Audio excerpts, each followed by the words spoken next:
Pemirsa, sejumlah korban terdampak banjir bandang di Kabupaten Pidi mulai membersihkan rumah dari material banjir dan longsor.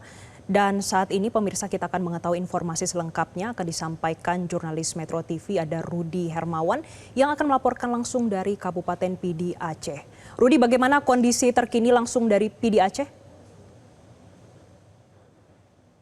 Ya, jika pasca banjir yang sudah berlangsung di Kabupaten Pidi pekan terakhir, saat ini kondisi masyarakat yang terkena korban banjir, bagian sudah mulai kembali ke rumah.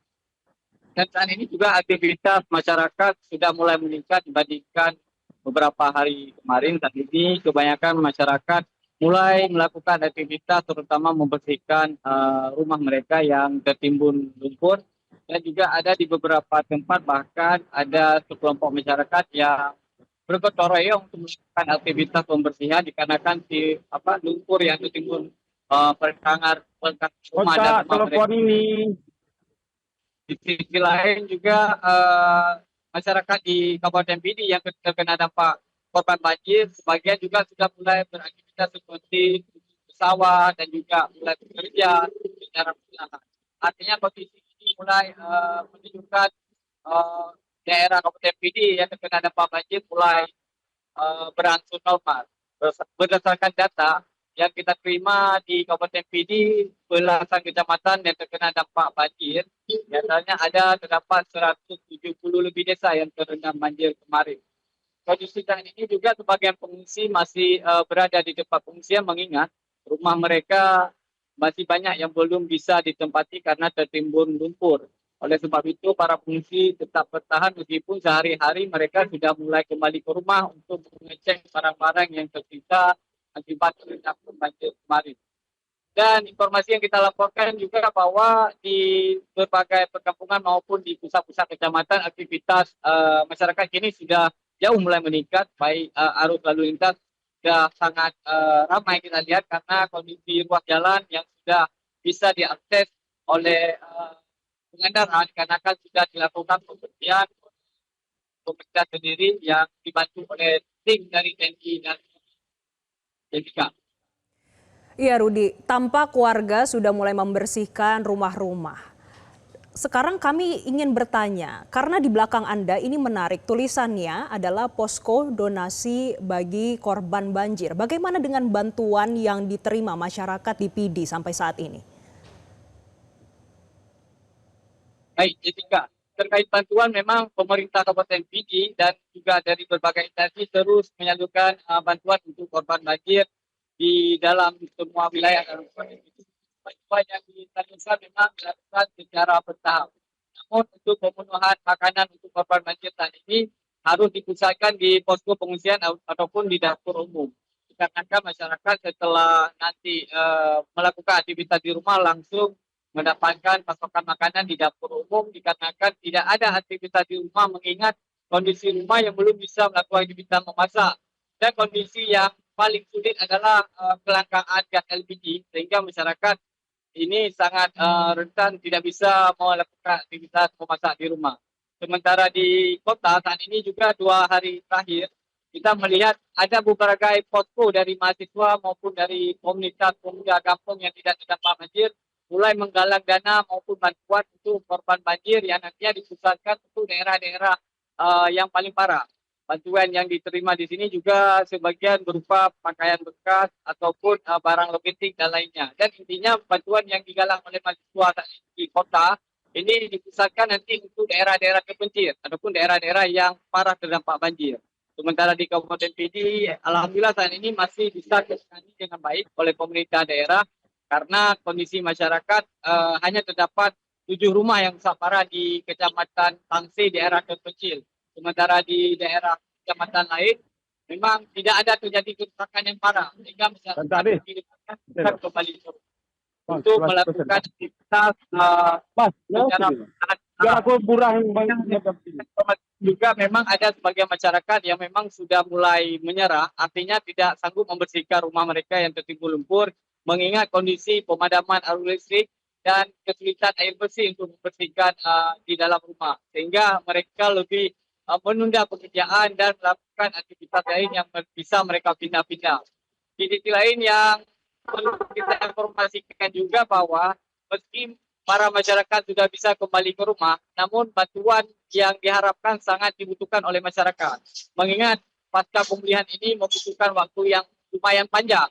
Saat ini kondisi yang terparah, tidak ada BBM yang masih sulit, kemudian kelangkaan gas membuat masyarakat sulit mencari pasokan makanan dan cukup mengandalkan makanan-makanan yang berada di dapur umum. Itu pun mengingat sangat terbatas dikarenakan distribusi logistik masih dari pemerintah, belum ada pasokan bantuan dari berbagai instansi lain. Meskipun satu instansi sudah memasok seperti kemarin dari Jasa Raharja, dan itu cuma 2 desa yang mampu diberikan di daerah kecamatan Tanjung.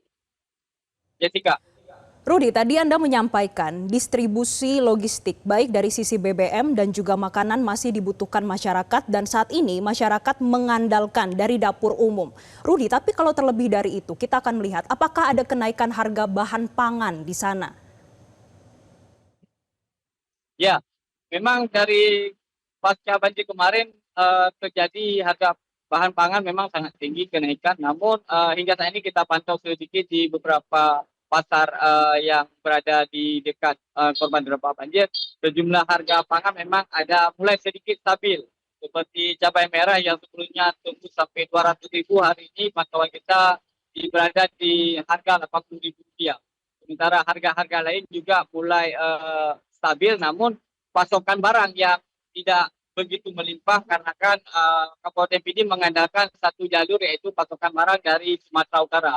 Sementara akses darat yang khusus membuat pasokan logistik ataupun sembako ke Pidi ini sedikit terganggu. Sementara sayur-sayuran biasanya juga dipasok dari lintas tengah Kabupaten Aceh Tengah. Namun karena kondisi di Aceh Tengah juga semakin parah, sehingga pasokan barang ke Kabupaten Pidi juga sangat terbatas, itu mengandalkan hasil panen dari petani-petani lokal. Jessica. Baik, distribusi pangan di sana juga terganggu karena infrastruktur juga belum sepenuhnya pulih. Rudi, selanjutnya kami ingin tahu bagaimana prioritas penanganan dari pemerintah daerah. Adakah prioritas yang mereka sampaikan untuk penanganan lebih lanjut, terutama pemulihan pasca bencana? Ya, Jessica, kalau pemerintah sendiri saat ini memang fokus untuk pemulihan korban dampak bencana di Kabupaten Pidi. Mengingat memang kalau di Kabupaten Pidi ini tidak begitu parah yang terjadi kerusakan.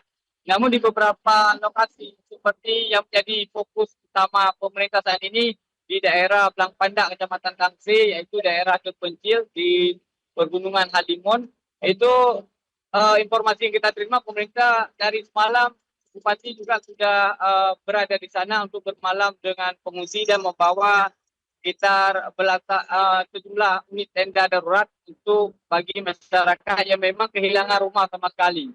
Ada informasinya bahwa 7 rumah di Kecamatan Lapanda itu hilang total, disapu terjang banjir, dan pengungsinya hampir 1.000 lebih.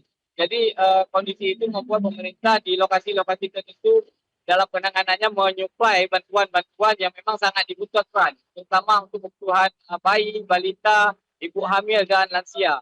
Termasuk pemerintah Kabupaten Pidi dalam upaya pemulihan ini menempatkan tenaga medis ataupun tenaga kesehatan di lokasi-lokasi yang terparah.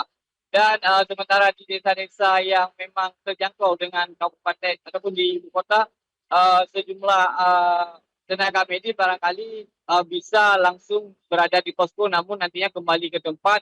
Selebihnya nanti pemerintah juga memantau terus situasi kondisi para pengungsi yang memang ada beberapa saat ini sudah mulai diserang penyakit gatal-gatal dan berbagai penyakit lainnya. Termasuk para korban pengungsi yang memang sudah darurat harus langsung dilarikan ke rumah sakit. Jessica. Baik, saat ini ada beberapa prioritas yang dilaksanakan oleh pemerintah daerah Kabupaten Pidi Aceh terkait dengan pemulihan. Lalu selanjutnya kami ingin mengetahui juga, Rudi, terkait bagaimana, apakah ada imbauan khusus dari pemerintah ataupun stakeholder bagi masyarakat di sana? Ya, Jessica, memang ini yang paling urgent saat ini. Pemerintah memang sudah mengeluarkan surat edaran terkait untuk mengimbau para pedagang untuk tidak menaikkan harga barang atau menimbulkan harga barang. Karena jika pun dilakukan, nanti pemerintah maupun pihak kepolisian akan melakukan tindakan yang tegas. Mengingat kondisi masyarakat yang sedang menghadapi bencana saat ini, ada yang sangat kesulitan itu mendapatkan BBM. Hingga saat ini di Kabupaten Pidi memang masih terlihat antrian panjang dalam mendapatkan BBM, sehingga penjual eceran yang berada di jalan-jalan itu menjual harga yang sangat tinggi. Ya, kemarin 1 liter pertama aja kita memperoleh harus membayar sekitar 40.000 kalau kita hitung. Karena di sini bahkan penjual memberi takaran minyaknya dalam botol air mineral yang ukurannya sekitar 600 ml. Jadi kalau 600 ml itu biasa dijual 15 sampai 20.000. Hal itu membuat masyarakat sangat kesulitan di tengah kondisi saat ini. Kalau berbicara bahan pangan lain, memang pemerintah saat ini juga sangat gencar melakukan sosialisasi termasuk di sejumlah SPBU agar tidak melakukan tindakan yang jelas menjual BBM ke pengecer dan lainnya. Nah, pemerintah sendiri bersama kepolisian juga sangat tegas memantau terus situasi di setiap SPBU. Sementara di pasar juga terus dilakukan pemantauan agar tidak ada penimbunan sembako ataupun bahan pangan yang menyebabkan kesulitan bagi masyarakat. Di sisi lain, pemerintah kini juga telah berupaya untuk menstabilkan harga pangan dengan nantinya berencana akan mendistribusikan beras dari Bulog supaya pemerintah dapat terjangkau membeli harga beras yang kini juga masih sangat tinggi di Kabupaten Pidi. Baik, terima kasih Rudi Hermawan atas laporan Anda langsung dari Kabupaten Pidi, Aceh. Jelajahi cara baru mendapatkan informasi. Download Metro TV Extend sekarang.